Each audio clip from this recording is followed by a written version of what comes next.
Sino nga ba ang mas mayaman? Ang dating teen king ba na si Daniel Padilla o ang Asia's multimedia star na si Alden Richards? Alam mo ba na ang isa sa kanila ay nagmamay-ari ng isang McDonald's branch na makikita sa Laguna habang ang isa naman ay nagmamay-ari ng malaking restaurant na makikita naman sa Dubai? Tara at pag-usapan muna natin ang yaman na meron si Alden Richards. Alam mo ba na bukod sa pag-aartista ay meron ding mga negosyong pagmamay-ari si Alden Richards? Noong taong 2019, si Alden Richards ay nagtayo ng kanyang sariling McDonald's branch na matatagpuan sa Pinyan, Laguna kung saan ay paniguradong kumikita ito ng malaki.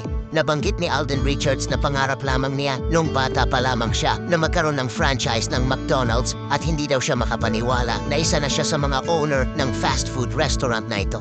Nagkakahalaga lang naman ng 30 to 50 million pesos ang pag-franchise ng isang McDonald's.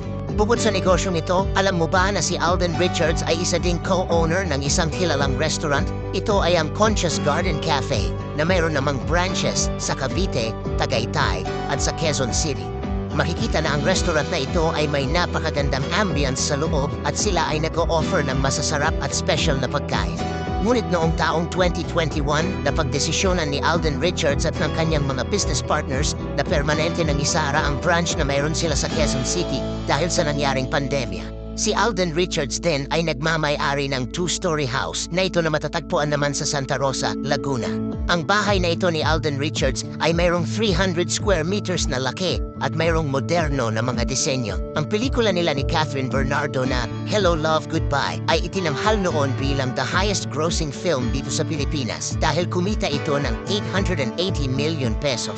Puntahan naman natin ang yaman na mayroon si Daniel Padilla. Alam mo ba na si Daniel Padilla ay isa ding co-owner ng restaurant na ito na matatagpuan sa Dubai? Ito ay isang Filipino restaurant kung saan sila ay nag-o-offer ng mga masasarap at pang-Pinoy na mga pagkain sa kanilang mga customers. Ang restaurant na ito ni Daniel Padilla sa Dubai ay nagbukas nitong March lamang at makikitang dinumog na ito ng kanyang mga tagahanga sa naganap nilang grand opening.